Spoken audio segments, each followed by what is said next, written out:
So I promised you a video on how I load my cakes, but I didn't get a chance to yesterday, so sorry for the delay. So anyways, I was gonna give you a little tip.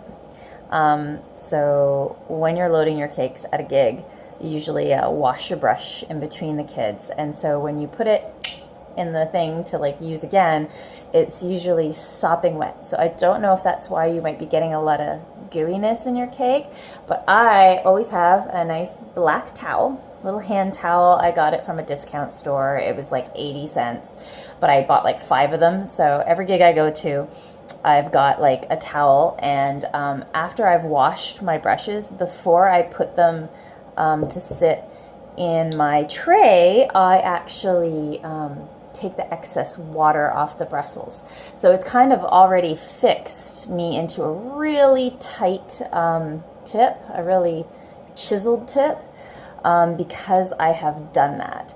So it's ready to go for the next one. It's not splayed, and it's not dry, it's wet. And that's something else that I do before my gigs sometime is, as you can see, this is the same brush, but as you can see, the bristles aren't tight. They're all all over the place. So sometimes before my gig, I cheat, and I actually dip it in the clean water, because at the beginning of your gig, all your water's clean, right? So I just dip it in my rinse bin, and then it's wet, and then I give it a little sponge off with my towel. And then I've got the chiseled tip, because now it has a little bit of water in it. It's not overly wet, but it's slightly damp, and it's got that nice tip. So that's a good way to keep your tips, because otherwise when you load your brush and it's dry and you don't got enough paint on it, sometimes you're like, and there's not much paint going on the person. So then you gotta go over your design again with colors. So anyways, this is how I technically load my brushes. As I said, usually they're damp, but I've dried all the excess water out of them. And I usually just spritz my cakes 3 times. But you don't want to do it all 3 times at once. So usually I do it once, and then I'll do it again so it's still wet. And then I'll go across with my damp brush, and you're not being light.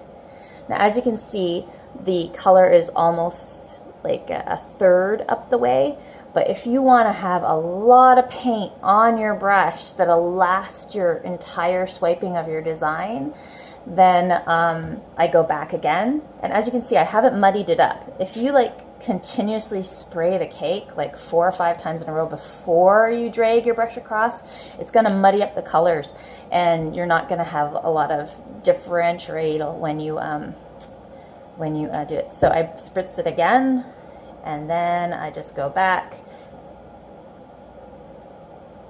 and voila, as you can see, my cake is not muddied. It's pretty well, and the color is now almost half the way. And that way, you're going to get a lot of color onto your clients' faces, and you won't have to reload.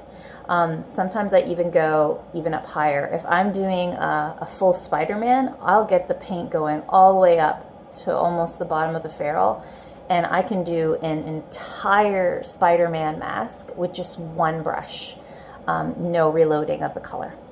So as you can see, it's not too wet, but all the different colors are separated because I didn't muddy it up by adding too much water, and it's nice and thick and not goopy at all. I know you said you got some goopiness to your cake. It could be because you're spraying too much, or you're spraying all at once and then trying to drag your brush. So spritz, spritz, drag, and then go back. And then that way the paint won't get all the water into it.